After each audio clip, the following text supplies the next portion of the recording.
Балалар, сәлеметсіңдер ме? Бүгінгі сабағымыздың тақырыбы қосу және азайту.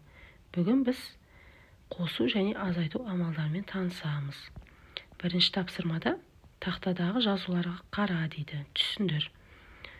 Біз бірінші суретте 3 саңырауқұлақты көріп тұрмыз, яғни бір саңырауқұлаққа 2 саңырауқұлақты қосқанда, яғни бір қосылған 2 тең барлығы 1, 2, 3 саңырауқұлақ болады екен. Бір қосылған 2 тең 3.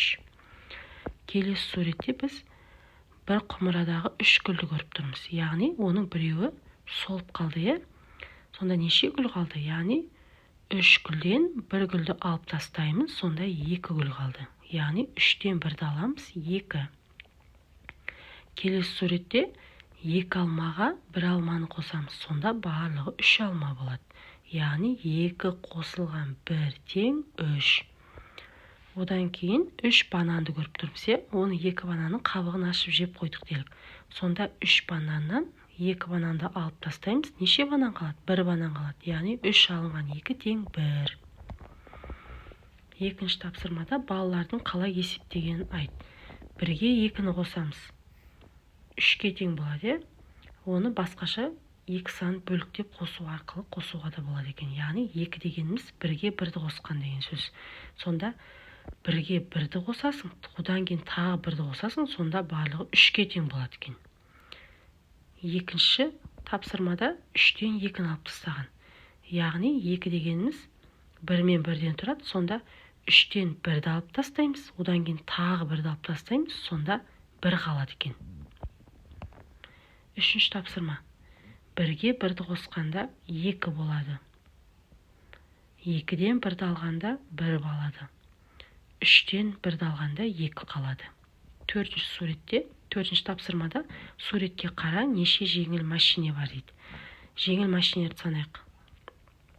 2 жеңіл машинені көріп тұрмыз жолдың бір жағында, екінші жағында бір сары жеңіл машинені көріп тұрмыз. Яғни 2 жеңіл машинеге 1 жеңіл машинені қосқанда 3 жеңіл машина болады. Яғни 2 қосылған 1 тең 3 деп жазамыз цифрлар мен таңбалардың көмегімен. Келесі, бұл жерде бізде 2 мен 1 цифрлар 3-тер цифрлар болып саналады, ал таңбалар қосу тең таңбасы. Яғни цифрлардың мен таңбалардың көмегімен біз неше машина бар екенін есептедік. Келесі, неше автобус бар? Яғни бір автобус қосылған тағы бір автобус. Барлығы 2 автобус болады. Яғни суретте 2 автобус бар. Бір қосылған 1 тең 2 деп жазамыз цифрлар арқылы. Келесінде неше шырша бар?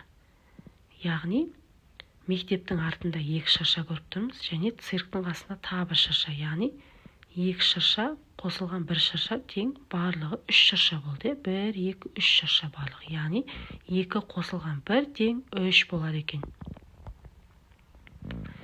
Бесінші тапсырмада суреттер мен жазуларды салыстыр.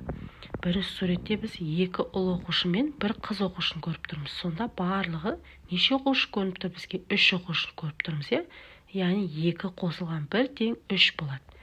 Келесі суретте 1 қос оқушы мен 2 ұл оқушыны көріп тұрмыз. Яғни 1 қосылған 2 тең 3, яғни барлығы 3 оқушы болады.